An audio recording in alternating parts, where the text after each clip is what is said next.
Empire actor Jussie Smollett choreographed a homophobic, racist attack against himself with the help of two brothers he knew, in an attempt to raise his profile because he was dissatisfied with the salary he was making, police said Thursday.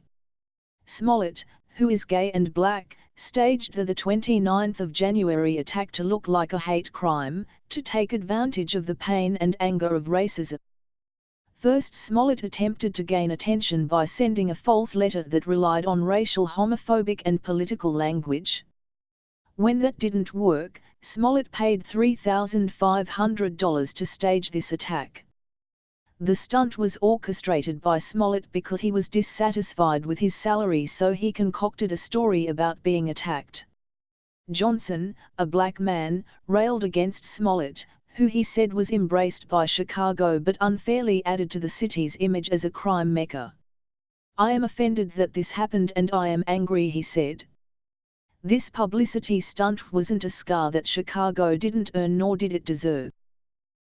Johnson said he was worried about how this would impact public perception of hate crimes investigations in the future.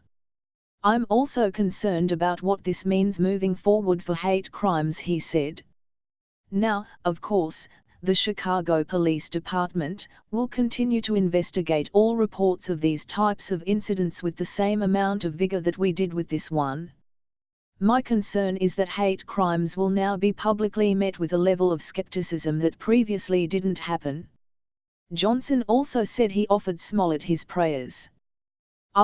Johnson said that Smollett turned himself around 5 a.m. Thursday. He was scheduled to appear in Bond Court Thursday afternoon.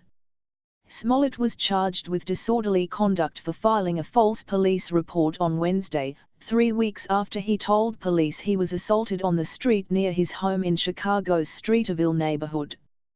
He could face up to 1 to 3 years in prison and substantial fines.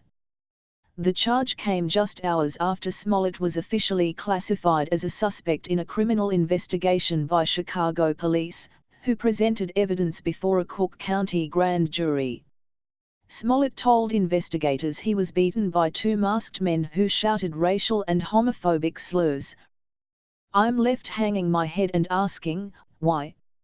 Johnson said. "Why would anyone, especially an African American man, use the symbolism of a noose to make false accusations?" Smollett's initial status as a crime victim began to shift last weekend after police arrested and interviewed two brothers who were originally identified as suspects after turning up in surveillance footage. The brothers told detectives that Smollett, who employed one as a personal trainer, paid them $3,500 to stage the assault, and the promise for additional $500 per piece when they returned from a trip to Nigeria. A search of the residences also turned up a receipt for the rope that was placed around Smollett's neck. Police said Smollett's attorneys met with police and prosecutors, but Commander Edward Wodnicki said the attorneys offered little of substance. Soon after Smollett reported the attack, investigators looked at surveillance video in the area and were able to quickly spot two possible assailants, later identified as the brothers, running from the area, Wodnicki said. Through further review of surveillance cameras in the area, including 35 Chicago cameras and 20 privately owned systems, investigators were able to piece together the brothers' movements after the incidents, Wodnicki said. The videos showed the brothers at one point getting into a ride-share vehicle on the night of the attacks, Wodnicki said. Police were able to track down the driver, which helped them identify the brother. Investigators issued 50 search warrants and gathered social media records and phone records to bolster their case, Wodnicki said. Smollett's attorneys, Todd Pugh and Victor Henderson, issued a statement to USA Today.